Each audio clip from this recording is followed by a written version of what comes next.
Hello friends, welcome to my YouTube channel. तो देखिएगा, एक बहुत ही इंपॉर्टेंट न्यूज हमारे पास, और इसके लिए आपको आ जाना है अपने जीएसटी पोर्टल पे। और देखिए, हमारे पास एक ये न्यूज फ्लैश हो रहा है, ठीक है।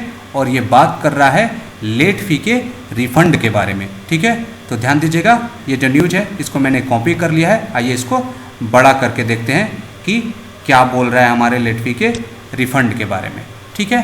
तो इसमें दो लाइन है। पहला लाइन देखिएगा क्या बोल रहा है, the change in late fee amount made vide notification number 57/2020 डेटेड 30th June 2020 has been incorporated on the portal. ये इंपॉर्टेंट नहीं है, ये बोल रहा है कि नोटिफिकेशन नंबर 57 ने, जो कि 30 जून 2020 को आया था, उसमें ये बोला गया था कि लेट फी में चेंज होगा, मतलब कि लेट फी माफ़ हो जाएगा या फिर कम हो जाएगा। तो उसको हमने पोर्टल पे इनकॉर्पोरेट कर दिया है, मतलब कि अपडेट कर दिया है। अपडेट हो भी गया है, हम सब ने देख लिया है। जो अगला लाइन है वो देखिएगा, बोल रहे हैं late fee paid in excess than prescribed in the notification shall be recredited in due course. मतलब कि लेट फी का जो प्रिस्क्राइब्ड लिमिट है उससे ज़्यादा लेट फी अगर आपने पे कर दिया है तो वो फिर से रिक्रेडिट कर दिया जाएगा, मतलब कि आपको रिफंड कर दिया जाएगा, वापस कर दिया जाएगा। बड़ी ही अच्छी खबर है। लेकिन अब कन्फ्यूजन क्या है कि किस पीरियड का लेट फी वापस होगा।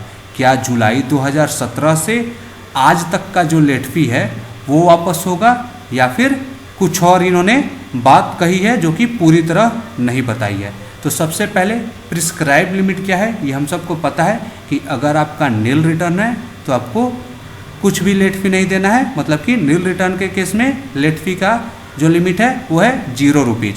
और अगर आपका ट्रांजैक्शन है, मतलब कि टैक्स पेबल है, तो उस केस में आपके लिए लेट फी का लिमिट है 500 रुपये पर मंथ।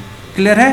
और अगर आपने नील के केस में 0 रुपीज़ से ज़्यादा या फिर टैक्स पेबल के केस में 500 रुपये से ज़्यादा पे किया है, तो जितना ज़्यादा पे किया है वो अमाउंट आपको रिफंड कर दिया जाएगा। तो अब ध्यान दीजिए, अगर हम इस न्यूज को यहाँ द से शुरू करें और यहाँ कोर्स पे ख़त्म करें, मतलब कि ये पूरा न्यूज अगर हम एक साथ पढ़ें तो इस हिसाब से तो ये केवल नोटिफिकेशन नंबर 57 की बात कर रहा है।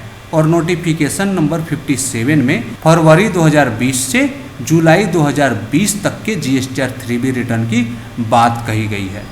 तो इस हिसाब से तो केवल फरवरी 2020 से जुलाई 2020 तक का अगर किसी ने भी गलती से आज से पहले, मतलब कि 1 जुलाई से पहले लेट फी दे के रिटर्न फाइल कर दिया है, जुलाई तक तो किया नहीं होगा, फरवरी से मई तक किया होगा। तो अगर किसी ने फरवरी 2020 से मई 2020 तक का लेट फी दे के रिटर्न फाइल कर दिया है 30 जून तक, या फिर आज भी थोड़ी देर के लिए लेट फी लग रहा था, अभी इन्होंने अपडेट किया है, तो वो लेट फी आपका वापस हो जाएगा।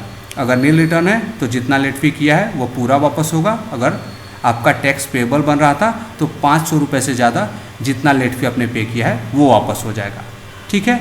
लेकिन अगर हम इस न्यूज़ को यहाँ से शुरू करें लेट फी से और यहाँ ख़त्म कर दे, तो उस हिसाब से तो ऐसा लग रहा है कि जुलाई 2017 से आज तक का जो है लेट फी 500 रुपये से ज़्यादा हमने जितना पे किया है, या फिर नील रिटर्न के केस में जितना भी पे किया है वो सारा वापस होगा। तो ये दूसरा वाला केस थोड़ा सा इम्पॉसिबल लग रहा है, क्योंकि डिपार्टमेंट हमारे लिए इतना तो नहीं कर सकती है, सबको पता है। बाकी क्लियर तो तभी होगा जब जो है कोई भी इसके रिगार्डिंग नोटिफिकेशन या फिर क्लेरिफिकेशन आएगा। लेकिन अगर आप मेरे हिसाब से देखें, अगर मेरा ओपिनियन पूछें, तो मेरे हिसाब से तो यही है कि बहुत से लोग हैं जिन्होंने फरवरी 2020 से मई 2020 तक का जो रिटर्न है वो फाइल कर दिया है अनजाने में लेट फी पे करके, आज से पहले, मतलब कि 1 जुलाई से पहले।